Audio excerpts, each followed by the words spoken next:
Hello, আমি অনন্যা চলে এসেছি আবারও একটি ছোট্ট ব্লগের সঙ্গে। তো আজকে কালী পুজো, সকলকে জানাই শুভ দীপাবলি। তো আমি যাচ্ছি আমার মামার বাড়ির ওইখানে। এই কালী পুজো খুব ধুমধাম করে হয়, তাই মামার ছেলে নিতেও চলে এসেছে। তো যাচ্ছি আমরা এখন। আর আমার শ্বশুর বাড়ি থেকে আমার মামার বাড়ি খুবই কাছে, 4-5 কিলোমিটারের মতন, তাই আমাদের যেতেও বেশিক্ষণ সময় লাগেনি। তো দেখো চলে এসেছি, এবার মিষ্টি নেব। দেখো মিষ্টির দোকানেও কত ভিড় আজকে কালী পুজো বলে। নানা রকমের মিষ্টি, কোনটা নেব কোনটা না নেব ভেবেই পাচ্ছিলাম না, তাই কিছুক্ষণ দেখলাম, দেখার পর নিলাম। তো দেখো নেওয়া হয়ে গেছে। আর এখন দেখছি ভাই বাইকটা রেখে কোথায় গেছে জানি না, তো ওর জন্য কিছুক্ষণ ওয়েট করছিলাম, তারপর আবার চলে এলাম।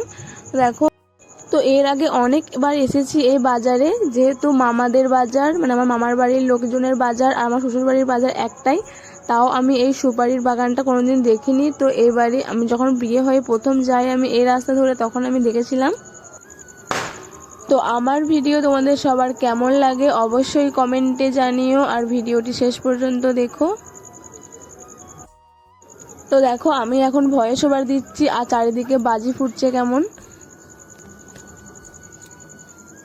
তো দেখো চলে এসেছি, এই দেখো দোকানপাতি সব বসে গেছে।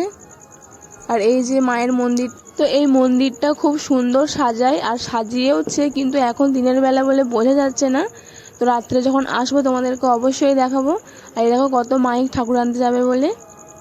তো দেখো চলে এসেছি, আর এটা হচ্ছে আমার বোনপো, এর সঙ্গে আমি একটু দুষ্টমি করছিলাম। আর জানি না কি একটা গান উঠেছে অনন্যা পা দিয়ে, তো ও সেটা বলতে পারে না, তাই বলে অনন্যা কুদ কুদ কুদ, তাই আমি ওর সঙ্গে একটু দুষ্টমি করছিলাম। তো ভিডিওটি এই পর্যন্ত, কেমন লাগলো অবশ্যই কমেন্টে জানিও। টাটা।